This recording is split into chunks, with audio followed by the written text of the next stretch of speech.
And Bryce Roberts has funded some companies out of Y Combinator. And Bryce Roberts is accessible. He blogs, and he tweets, etc. So if I read this article, The Anatomy of a Y Combinator Demo Day Pitch, he's talking about all the companies now, what's in their pitch at the end of their demo day. So after they've gone through Y Combinator. You're going to learn quite a lot just from reading a post like this, right? Because you're going to say, oh, okay, that's what they're talking about in probably when they get to Y Combinator. They're learning all this. If I can go in with my application and already have a lot of this stuff in my pitch deck, you got a huge head start. This stuff was not out there, a few years ago. I mean, Y Combinator wasn't even out there. Also, I'll get to the comment section of a blog like this. If you comment on his blog, he's going to see it, right? So you can start building a relationship with Bryce right there and impressing him with a question perhaps or a knowledgeable comment, etc. How about the term sheet? I talked about raising VC. Probably should stay in the live stream. Shape, any update on who's watching? Should I shout anybody out? I have no idea. Clarkson blocks the chat. Okay, that's pretty good. Did you hit up Oscar? Yeah. Okay. I'm going to assume Oscar's watching. Much love, Oscar. In Sweden. Yeah, so the term sheet series. Raising a term sheet, getting a term sheet from a venture capitalist, again, as an entrepreneur in the past, maybe you're really good at finance like Dustin or Jake, or maybe you're like me and you're not so good at finance. And so you get the term sheet and you ask some questions to your lawyer and stuff, but it's probably a lot of gray material, right? So Brad Feld, infamously, he's a VC in Boulder, and he's done a lot of things. He started Techstars and some other companies, and he's invested in tons of successful companies.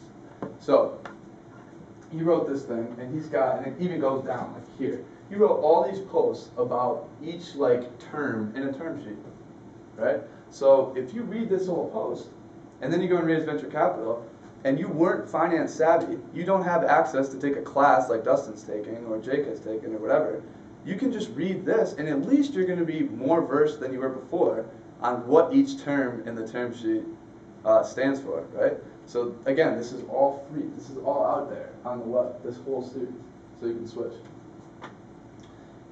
One of the most important things I've learned in starting a startup is you want to give your co-founders, definitely, but even your first hires, equity, right, to your employees.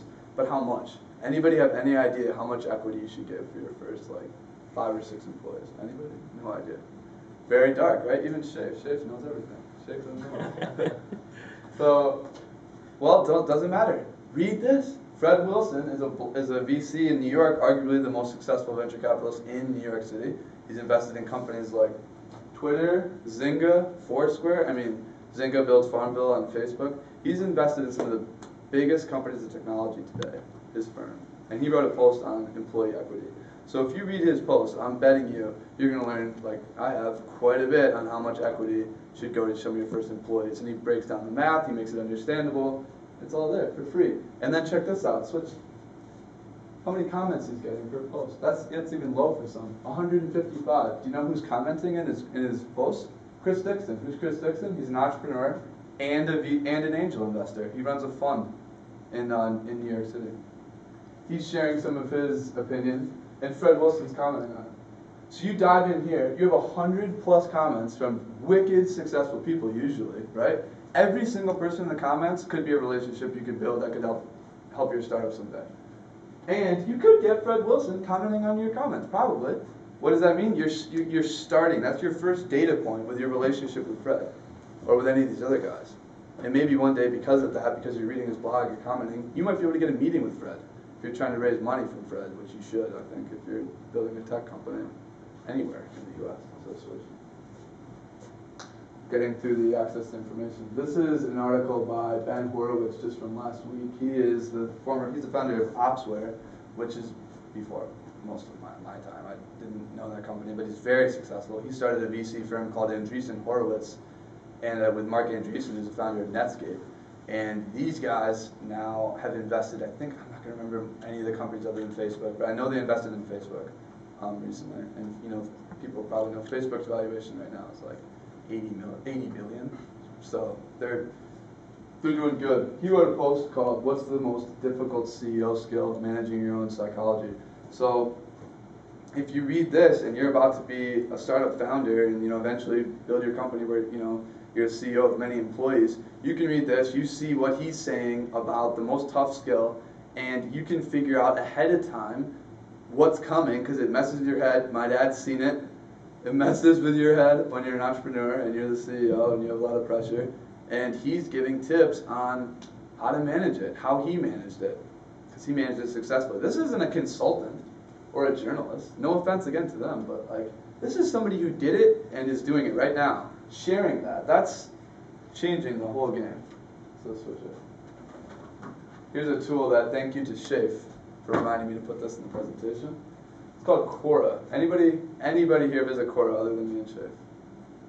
Nobody. Okay. Quora is a Q&A site. You can sign up. I think it's still in beta. You can sign up, or I can send you an invitation if anybody wants it.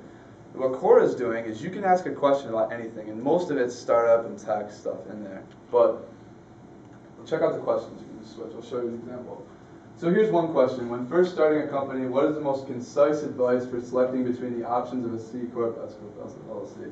That's something personally I don't know too much about. Again, Jake being law, he's got a good handle on this. But if you didn't have access to Jake before, now you can ask this question to Quora. And the thing about Quora is the people that are answering the questions are insane. They're like the smartest people in their space. Okay, and Shafe can attest to that. So, I mean, the people answering this are CPA, lawyers, and they're giving you the thought process. So, you don't have to even since Google's been around. If I Google why to start this, oh my God. I mean, where do you begin? What do you read? I mean, this is at least concise, right? So you can switch. One more Quora example.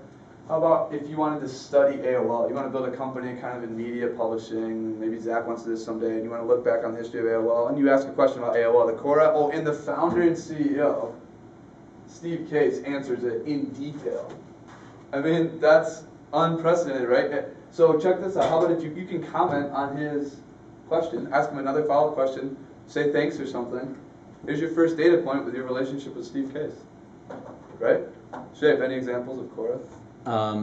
This one company I want to work for, I want to know more information inside about the company called Twilio, and I just started searching Twilio. Their director of marketing is answering all these questions about it. How big is this company? What are their competitors? What's the industry look like? Are they going to be around a long time? I mean, I don't want to invest all my time into a startup that's not going to really make it. And you get an inside feel, and it's unbelievable data. It's beautiful. Yeah, it's sweet. Huge head start. Switch. Okay, so access to people. Again, I was saying this is kind of guarded in the past. In my opinion, I think it was. It's tough. I mean, I'm a people person, so I would be more ambitious about being able to meet many people. But definitely now, it is wide open. You can meet almost anybody on the web. And not everybody's on Twitter. Twitter doesn't have to be the only place, but it's blogs and etc. I mean, Facebook maybe a little bit. I don't really use Facebook like that, but you could. So yeah, I'll talk about that. Here's a story. The guy standing next to me is Bill Morrow. He's the founder of Angel's Den. I'm in Singapore studying abroad last year. So and again, I'll talk about this, but last spring and 2010, tweeted something about I got a new follow on Twitter from an account called Angel's Den. I was like, oh, it sounds like the TV show, Angels, whatever, Dragon's Den, I think it is. And I was like, I should check this out. And so I tweeted like, oh, now I'm following the Angel's Den, blah, blah, blah, which is the largest group of angel investors in Europe, I think. I'll hold on the question. How many people know the difference between an angel investor and a venture capitalist? Dustin? No? Shafe? Yes. Anybody else? No? Difference is an angel investor invests his or her own money. A venture capitalist invests the limited partner's money. So an angel investor might be, when Dustin's really rich next year. When are you planning on that? Right? He might turn around and be like, John, I really don't care what your idea is, but you're my bro. I'll invest 10 grand or whatever in your startup. That's angel money. And venture cap, because he's just being nice, he's being an angel. But a venture capitalist, it's his job to invest, right? He raises money, or she raises money from a ton of rich people and high net worth individuals, and they give them money to put to work in startups and in later stage, early stage, whatever.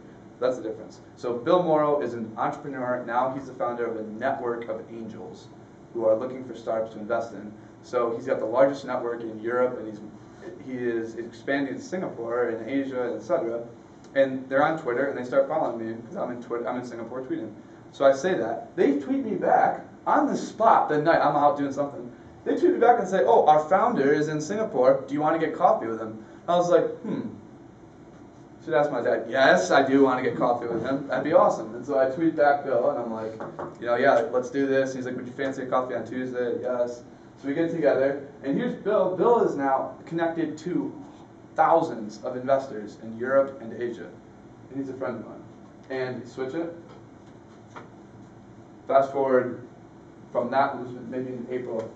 I was in DC, and our DC, like 14 of the people at the Washington semester program are going to China for a month. And we're going from Beijing to Shanghai to Hong Kong. So I'm tweeting about it, etc. I get an email from Bill Morrow that he's doing a launch. He's launching Angel's Den in Hong Kong. One of the 3 days I'm going to be in Hong Kong. No freaking way. I'm like, Bill, we got to hang out. He invites me to the launch event, which is a pay, I think you had to pay or be a member to get in, but he said you can come, no problem. Our flight, there was fire in Shanghai that day, if anybody remembers the fires in Shanghai. Our flight was a little bit late. We got into Hong Kong, I missed the event. I was really upset about it. So I tweeted about it. So the account tweets me back, says, do you have Bill Morrow's number, which I did. And they say, we could try to sort something out if needed. How awesome is that? And then the next day, check this out, Bill's like, oh, no worries, mate. I have a bunch of meetings, but they're all way more boring than you, so we should try to hang out. I was like, I don't want to interrupt your day. It'll be easier to come at night. He's like, okay, bring any friends you want. I'll buy the drinks on me. Come down to this sick hotel. We'll hang out, and I'll tell some stories and whatever. So I bring some of the other bros from the trip. The girls were doing their own thing. They weren't interested. I did ask the girls to. And here you have my bro, Mark. Mark's from France. This is Lois. That's Bill's wife. Mike's from the U.S., Hendrik's from Germany, and Jonas is from Sweden. And all of us are here, and Bill's from the UK. We had this awesome meeting, and he's inspiring us on investing and starting companies and why you should do it, et cetera, et cetera. And it was awesome, and that's a relationship straight off Twitter. Switch. Quick story here. I'm going to be honest with you guys. For this summer, I'm chasing a company called Hashable, and I'll talk about it at the end. I really want to intern with them. But here we go. This is the story with this. This is the blog of Mark Suster up in the left corner. It's called Both Sides of the Table. Mark Suster was an entrepreneur twice. He's from the U.S. He went to Europe, started a couple companies, sold one to Salesforce for millions, and then decided to become a venture capitalist 3 years ago. So he hasn't, I don't think, had any huge exits yet, but he's built himself into being, I think he was top 10 most respected VCs in the country because of his blogging. Because he's just inspiring so many entrepreneurs and VCs with his blogging and his knowledge and how much he's learning. So I love his blog. So I've been reading his blog for a while. I tweet out his blog all the time. I'm commenting on it. And I'm tweeting Mark. And occasionally Mark has tweeted me back. So I'm reading a blog one day, and one of his blogs, and he says at the end, he does this show called This Week in Venture Capital on YouTube. It's not a TV show, it's an online show. And he interviews VCs, angels, entrepreneurs. And he was like, I don't have time to write the summaries of his shows. So he's like, if any of my readers have time to maybe write up the summaries, that'd be awesome. And I'll do something for you. So he had just interviewed the CEO of Hashable, which is the company I'm trying to work for. Mike Gavin Dennehy, right here, like 2 weeks before that. So I dive in on Twitter and I tweet Mike and I say, or Mark, and I say, Mark, I watched the show with Hashable. I loved it. I took notes. I can touch up the notes and send you it. Can I do the summary? And he said, yeah, you got it, no problem. And then a quick little story I have to tell with it. I tweeted him and asked him, do you want me to